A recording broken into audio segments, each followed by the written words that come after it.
Welcome to this lecture on flow sheeting and alternative designs. This is all part of Step 3, Generate Designs and Redesigns. Flow sheets are handy tools to quickly understand the process since they capture the most important elements of the process design in a simple, clear, and visual document, which also facilitates communication between different disciplines, for example, technology developers and process engineers. But even more important, they are the starting point for mass balances and for energy balances and for detailed design. There are three main types of flow sheets which are sequentially developed. First, block diagrams, which focus on the key process sections and units and on how materials flow along the process.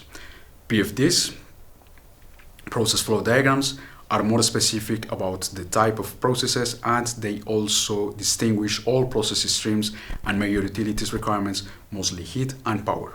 The third level, the piping and instrumentation diagram, P&ID, provides additional information on equipment for instrumentation and control. In this lecture, we will cover the first two levels. For block diagrams, we can look at the process first from an overall perspective, and this is called the plant level, where the whole system is a black box and raw materials and utilities go into the system and products and waste streams come out.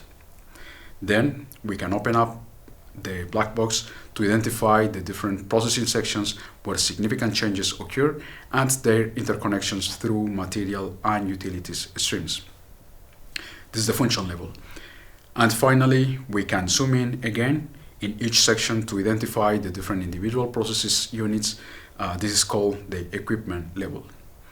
Let's check this in a generic example with the hypothetical reaction, as you can see in the slide. At the plant level, we have the inputs for both raw materials and water, and in the outputs we have the main product C as a pure component and some additional streams for byproducts and wastewater. Spoiler alert, the solvent input and the split of byproducts in the outflows is already included here, since flow sheeting is an iterative activity, and every time that we have new information, the earlier block diagrams should be updated for consistency. Now, for the function level, we already know the overall inflows and outflows. The first section is the reaction, and based on the stoichiometry, we also know the product stream. Then, based on thermodynamic properties of the product mix, we could say that the main product is recovered by solvent extraction, and the organic phase is treated for recovery of the main product C and the solvent, while the aqueous phase is treated to recover valuable byproducts. For the equipment level, we know the inputs and outputs of the processing sections.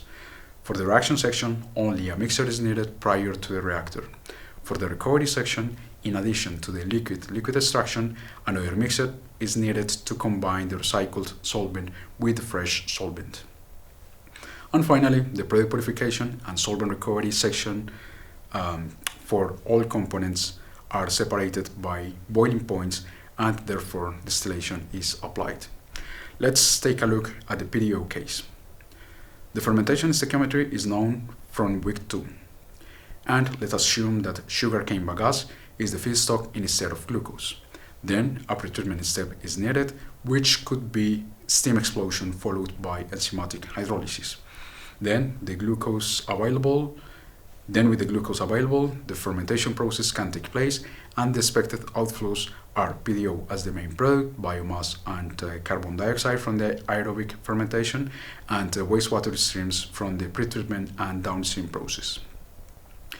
At the function level, we have first a pretreatment process for biomass, followed by the fermentation step, and finally the downstream process where pure PDO is obtained. For each section, the additional raw materials and utilities can be allocated. And from the stoichiometries of pretreatment and fermentation, we can also allocate the different outflows streams. Now we can open up each subsection. Biomass is first pretreated through steam explosion, followed by filtration, hydrolysis, and again a filtration step.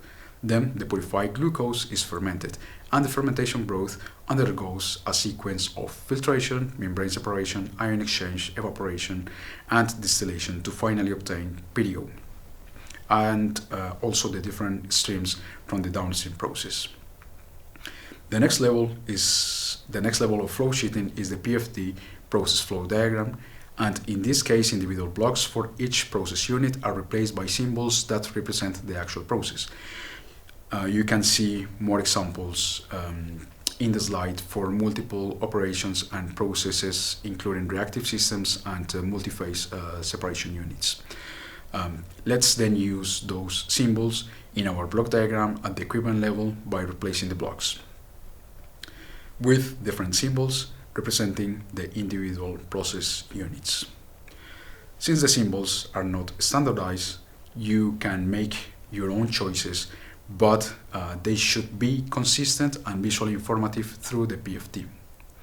In addition to the symbols, the PFD also includes equipment codes for a clear identification of specific process units. The code is a combination of letters and 3 numbers. Letters refer to the process or operation, like R for reactor. Then the first number refers to the process section.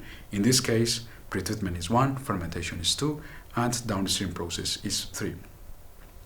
And the next 2 numbers refer to the sequence in which one type of process unit is present in the process. For example, the 2 reactors in section 1.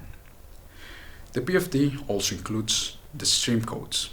The first number refers to the process section, and the next 2 numbers refer to the sequence of the material flows. Stream numbers are used in combination with mass flow tables to quickly check the components present in each stream. For alternative designs and for redesigns, we can check the key elements of the process where different options could be considered. In the simplest case, the feedstock could be glucose, for example. However, second-G feedstocks could also be considered, as we saw it earlier. In that case, pretreatment and hydrolysis are necessary, and there are different options that the designer may consider, as discussed in the previous lecture. Then the bioconversion can take place, and there are different elements that could be adopted, like the strain, which will affect the stoichiometry, the dry performance indicators, and other fermentation variables. Then for the DSP, different options could be considered for the different types of separation, like solid liquid or liquid vapor, as discussed in week 3. Additionally, process intensification could also be considered.